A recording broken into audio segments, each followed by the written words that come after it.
This podcast is brought to you by Collector Legion. For all your single and gaming needs, there is no substitute. And if you're lucky enough to find yourself in LA with time to play, check them out for the best in-person gaming experience this side of the Pro Tour. Welcome to Split Second Sorcerers. I'm your host with the most triggers on the stack, and today on the pod we have the winner of Eternal Extravaganza, three-time top 8er of Eternal Weekend, and savior of Magic coverage. It's the one, the only, Anzid, or you as you may otherwise know them, Honorog Das! What's up? How's it going? It is going great. But what would be even better to go, that's not a transition, is what is the best time period of your favorite constructed format?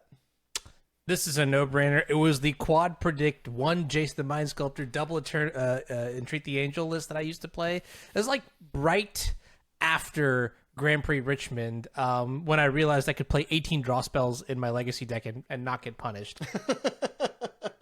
Not get punished, he says. What's the worst card you've ever registered in a constructed tournament? Soothsaying, and it's not close. I almost top 4 to Grand Prix. It was teams, but then I got beaten by Chandra, Torch of Defiance, which was new at the time. What's your favorite tourney venue to play at? Oh, very easy to soak up your losses. oh yeah. What's your favorite card to try and wheel in whichever limited format you prefer best?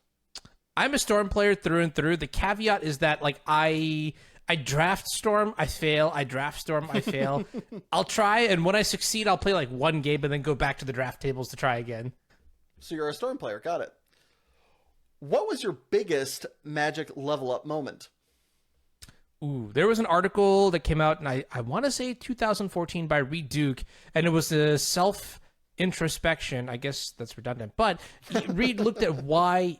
Yeah, he constantly lost to Joe Lisette in Legacy, and back then those two were my idols. And he noted that he would always be switching around decks, but every time he battled against Joe, it was miracles, miracles, miracles, and that sort of got me attached to the deck and really just kickstarted my entire Magic career. Well, speaking of such players, what's the first player you remember idolizing? Wow.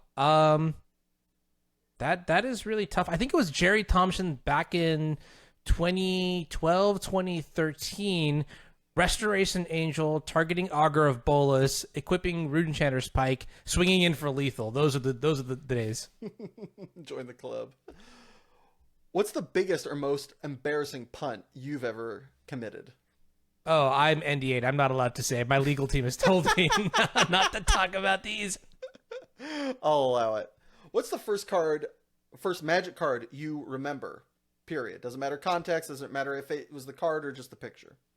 It's funny. So I started playing around RTR, but my very first experience with Magic when I was like 8 maybe, and it was my birthday. And funny enough, I wasn't actually playing Magic then. I was really into Yu-Gi-Oh! And my mom had actually gotten me a booster pack of Rise of Eldrazi or something like that. Mm-hmm. I don't know. Like it was the sweetest gesture looking back at it. I don't remember any of the cards inside it, but maybe she just knew like years later I'd be playing Magic and I had the heads up.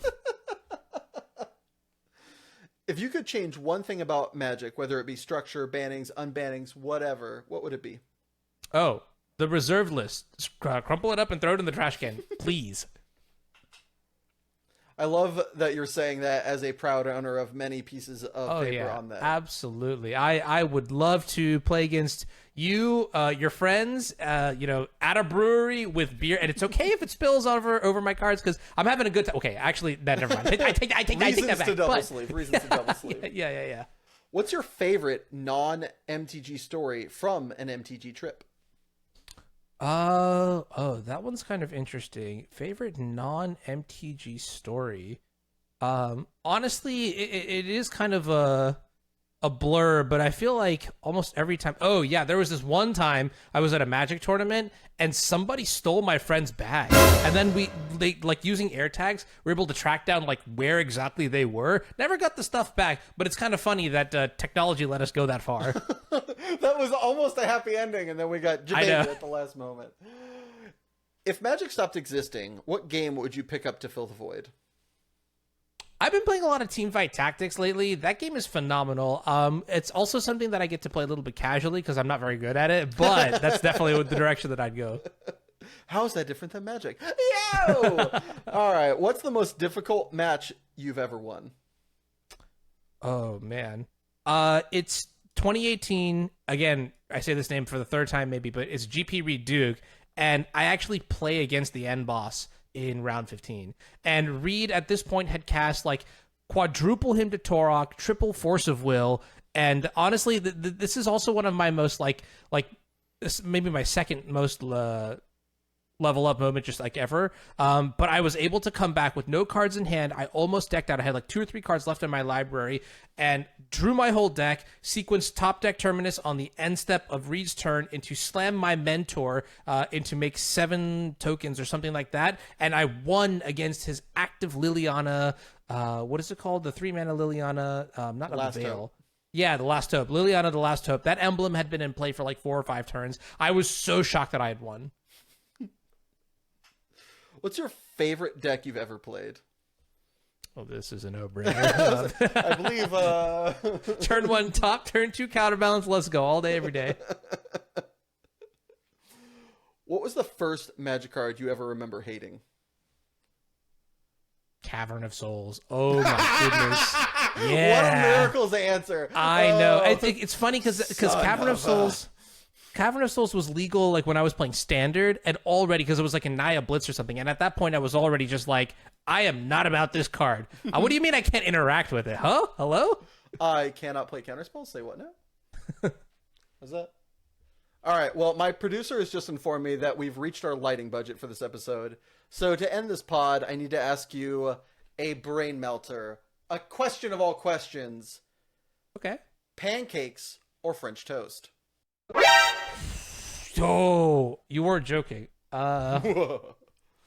Decisively pancakes, I think. French toast, it used to be French toast. Yeah. I think.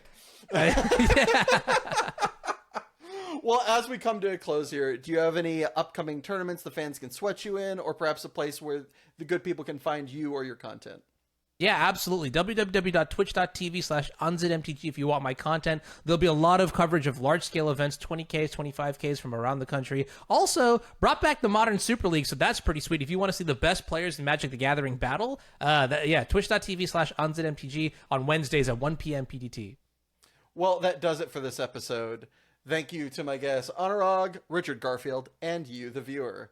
If you all have any guests or questions you'd like to see asked on this program, feel free to let me know in the comments or just hit me up on Twitter @LikeIkes. And remember, folks, it's handshake, sign the slip, then throw your O3 deck in the trash, not the other way around.